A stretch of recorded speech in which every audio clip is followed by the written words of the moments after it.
All right, now on to our featured speaker, SMA's Chuck Goddard. Chuck comes to SMA with 30 years of Navy experience with ship systems engineering and program management. He's a graduate of the US Naval Academy and received an MS in Naval Architecture and Marine Engineering from MIT. He's a recipient of the Gold Medal for exceptional technical and program leadership from the American Society of Naval Engineers. That's quite actually an honor. Now, can you remember the 7 shipyards from Chuck's talk last week? GD Bath Ironworks in Maine, GD Electric Boat in Connecticut. That's where they build submarines. GD NASCO in California, Huntington Ingalls in Newport News, Virginia, Huntington Ingalls in Mississippi, Austal, Australian company in Alabama, and Fincantieri, its parent's company is Italian, in Wisconsin. Now today, he's going to be talking about the other side of shipbuilding, which is actually the repair and maintenance shipyards. Now, please enter your questions in the chat window as Chuck goes through his presentation, and we'll get to them after their presentation. Welcome, Chuck. Thank you, AJ. It's great to be back, and I'm looking forward to our talk on repair today. A little bit of an overview, again, from the MARAD report. We talked about 150 yards last week that were into new construction. There's about 300 then that actually are private yards that are engaged in repair.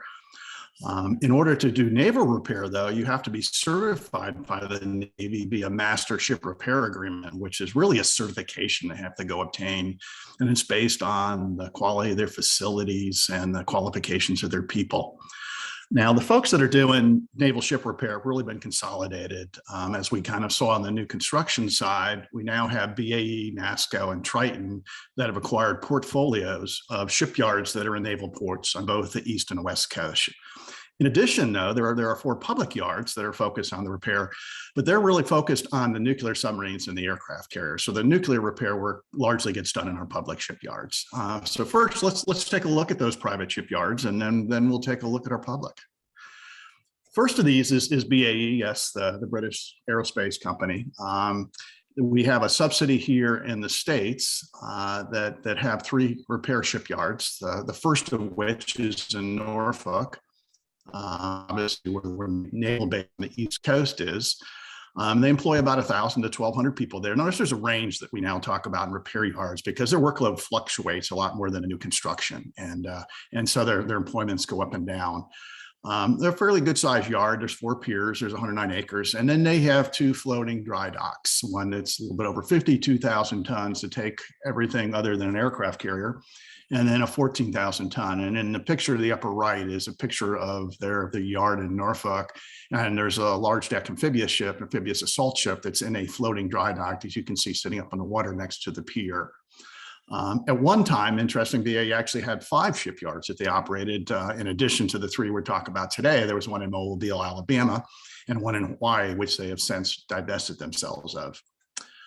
Their second shipyard on the East Coast is down in Jacksonville, and that's near our Mayport base for ships. They employ about 700 to 900 people there, and they have a large pier they operate from, and then a little bit smaller dry dock, 13,500. And then they have an equivalent size shipyard to the Norfolk shipyard in San Diego, and they work on virtually everything but nuclear ships, and similar size in terms of 1,000 to 1,200, 3 piers and 39 acres. And they have a floating dry dock there also up around 50,000 tons, and then a little bit smaller one at 26,000. The second of the major repair shipyard conglomerates we'll talk about is GD NASCO. Now, we talked about them last week as a new construction yard. Well, at the San Diego yard, they also do repair. They have about 500 folks out of their 3,500 that repair ships. And again, they're fairly large yard because they're also a building yard. The floating dry dock they have is about 44,000 tons, which is clearly large enough to handle all of the large deck amphibs as well as any destroyer. After they were acquired by General Dynamics, they then went out and purchased repair shipyards and decided to expand the market that they had. The first of those were in the Norfolk area. They bought two yards, a former Metro Machine and Earl, and those are what are pictured here over on the right. Earl is up on top, and then down below is the former Metro Machine Yard, and they employ about 400 to 600 each in those 2 locations. They're about 50,000 square feet of laydown area. And they have a floating dry dock of about 40,000 tons to, again, handle up to the largest amphibious ships. They operate also out of Mayport, where they actually have lease space on the base, and they go and repair ships that are at their berths. And then they do a similar thing up in Bremerton, where they work on aircraft carriers, and they actually have offices in Puget Sound Naval Shipyard that we'll talk about a little bit here. And they employ about 300 to 500 people there, and they operate out of a shop that's about 27,000 square feet. The third of the majors are Titan Ship Repair, and they're relatively new into the repair business. Titan Acquisition Holdings was formed by the Carlyle Group in 2019, and they include both the MHI, Continental Maritime, and Vigor Shipyards. MHI is in the Norfolk area. It's located on the Elizabeth River. Employs about 300 to 500 folks, and it has a 1,200-foot pier, and that's pictured to the right and the top. You can see the shipyard there. They also have Continental Maritime, which is in San Diego. So it's a third of the ship repair yards that are situated right in the bay. They're next to the naval base. And that was acquired from 2020 from Huntington Ingalls. They employ a couple hundred people, 200 to 500, and they sit on about 14 acres. Notice they do not have a dry dock there. And then we go up to Vigor in the Pacific Northwest. Vigor's actually owns 7 shipyards, and they operate in Seattle, Portland, and Ketchikan, Alaska. Their total employment's about 2,300. And they were acquired in 2019, like MHI was, by the Carlyle Group that then formed Titan. Pictured is the Seattle shipyard, which is the old Todd Seattle shipyard. And there's 6 piers, 27 acres. And they have 2 floating dry docks, and they have a graving dock there as well. Now we'll move on to our public shipyards. These are operated by the Naval Sea Systems Command in Washington, D.C.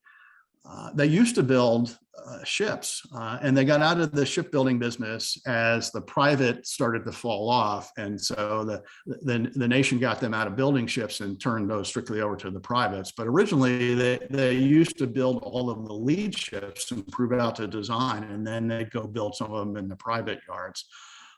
At one time, there were 14 public yards.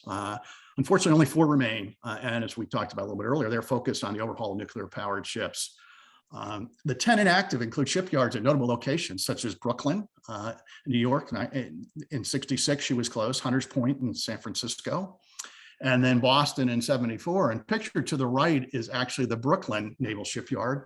And if you take a close look in the background, you can actually see the Brooklyn Bridge. But sitting here, this is 1936, and it's a picture of a heavy cruiser that's being built at the shipyard there in preparation for the war. 4 naval shipyards were closed during the time that I've been in the Navy, and they were closed as we started to scale down, and they were done under the BRAC, the Base Realignment and Closing Acts. One was in Charleston, South Carolina. That property is now operated by Denton Shipyard doing ship repair. The Philadelphia Naval Shipyard, which is now Philly Shipyard, who we're doing business with. And then there's 2 others, one in Long Beach and one in Mare Island, California. Long Beach is pictured down on the right, and I was actually stationed there in the 1980s. None of that exists anymore. That's all a terminal. And then Mare Island, they're still searching what to do with. But there are 4 active shipyards still remaining. And as you can imagine, when you see the age of these, there's a 20-year investment program that's going on. That's over $21 billion the country's going to invest in this. So the 2 East Coast shipyards, one's in Portsmouth Naval Shipyard. Now this is going to get confusing. So this is Portsmouth Naval Shipyard, but it's located in Kittery, Maine, on the CV island. It primarily overhauls submarines, but you can see what a beautiful site it is there. It employs about 6,500 civilians and 200 acres. But it was established in 1800, so no surprise that there's some improvements that need to be done. And right now there's a $1.7 billion, yes, $1.7 billion modernization of her smallest dry dock that they're lengthening in order to accommodate the Virginia class submarines. The other shipyard, public shipyard on the East Coast, is located in Norfolk, much larger than Portsmouth. Interesting, she was originally a private shipyard, a Gosport shipyard, and she was then purchased from the state of Virginia in 1801. She's located in Portsmouth on the west bank of the Elizabeth River. And her primary mission is, in addition to submarines like Portsmouth does, she also does carriers.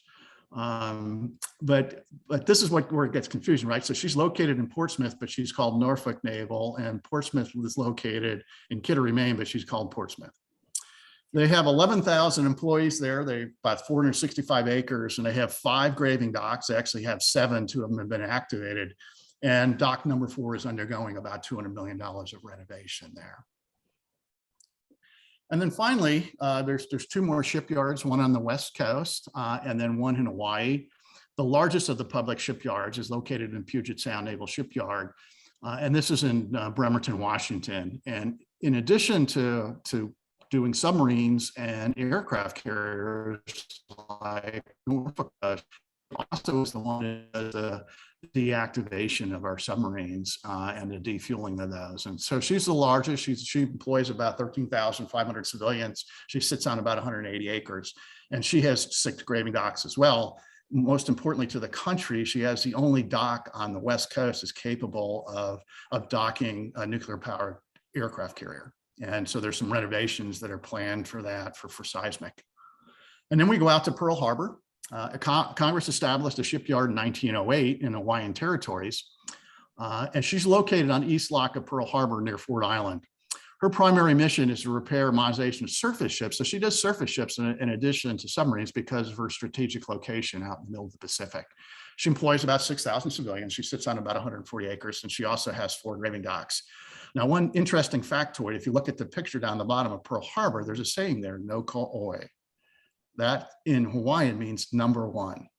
And it comes from, she repaired the aircraft carrier Yorktown after the Battle of Coral Sea. If you recall, we only had several aircraft carriers out in the Pacific at the time. And we'd gotten intel about the Japanese going to Midway. It was estimated it was going to take 3 months to repair that carrier after her damage in Coral Sea. And this shipyard turned her around in 72 hours and sent her back out to be significant, and was one of the major factors in us winning the Battle of Midway. And so that shipyard ever since has carried the now ko'oi symbol on her shipyard. So with that interesting factoid, I'll turn it back over to you, AJ. Wow, thank you, Chuck. I didn't know that about the shipyard in Honolulu. That's really interesting. And so we've got a couple of questions. Let's actually start with a simple question, Chuck. What am I wearing? You're wearing a Dixie cup. and can I drink water out of it? I wouldn't try. But it is an enlisted sailor's cap that they wear. It's called a Dixie cup. Did not know that. Called a Dixie cup. All right. And so did I catch this right? That Puget Sound is where they defuel all the nuclear, basically ships that run off of nuclear power, the submarines and the aircraft? That's correct. The submarines all go there for the activation. They defuel them, and they get cut up, and then the old reactors then get stored in the desert. Wow. And can you just talk a little bit about Mare Island? I know that Mare Island had a special role in a couple of special ships from time to time. And when did that get bracked? I don't quite remember. Yeah, those were all in the 90s. I think she was bracked in 96, if I recall correctly. But Mare Island is located north of San Francisco.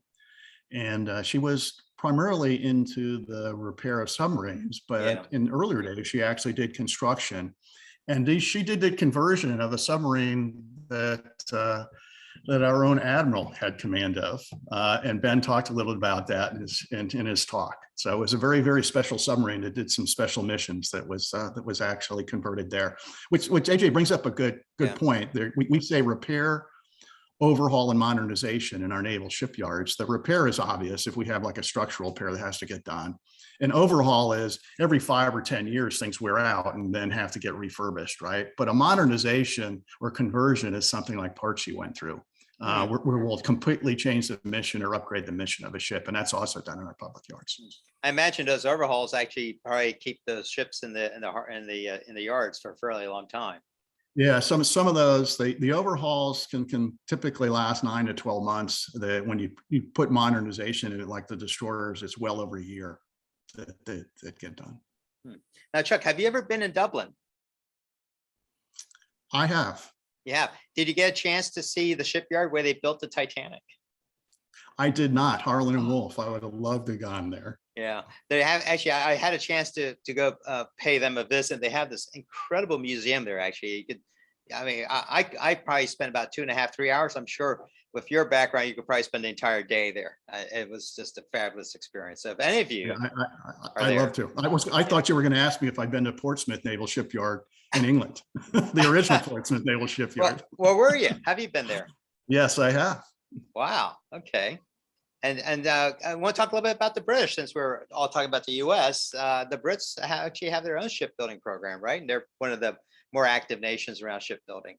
They are, and they recently have issued a paper on their strategy to go continue to modernize and improve their shipbuilding capabilities. BAE, who's here in the repair, is a big stakeholder in the shipyards in the UK building their ships. Yeah, if we ever get, we should get Ben back on, because I'm not sure if he told the story to our audience about the time he had a chance to visit with Prince Charles on one of those ships when they were doing some joint exercises. It's absolutely it's a great story. It is. Well, thank you so much, Chuck. This was fabulous, and I think we're going to have you back in August again. Is that right? I'm happy to come back whenever you all need me. I was hoping to hear that. Thank you so much, Chuck. That was fascinating. And one last question: why don't they just simply change the names to where they are for those two East Coast shipyards? Well, we like to be confusing, and interesting enough, the state of New Hampshire tried to sue the state of Maine and claim that the shipyard was in their state because they wanted to get the taxes. It actually went to the Supreme Court about 10 years ago to solve who actually owned the shipyard. Oh, funny. I'm sure there's a lot of pride in the names as well. So there are actually two more questions we have time for. One is a request. So for when we have you back, perhaps you could talk about some of the shipyards around the world. And the other one's a question. So what will they do with the decommissioned carrier Enterprise sitting at Newport? Yeah, so part of it can get torn up and done with scrap, but like the submarines, the reactors, basically, they get deactivated, the fuel gets moved out, they're in containment, and the reactors then have to get shipped and put into safe storage. Well, thank you so much, Chuck. Now, am I giving the proper salute? Absolutely. All right, excellent. And we're looking forward to having you back again.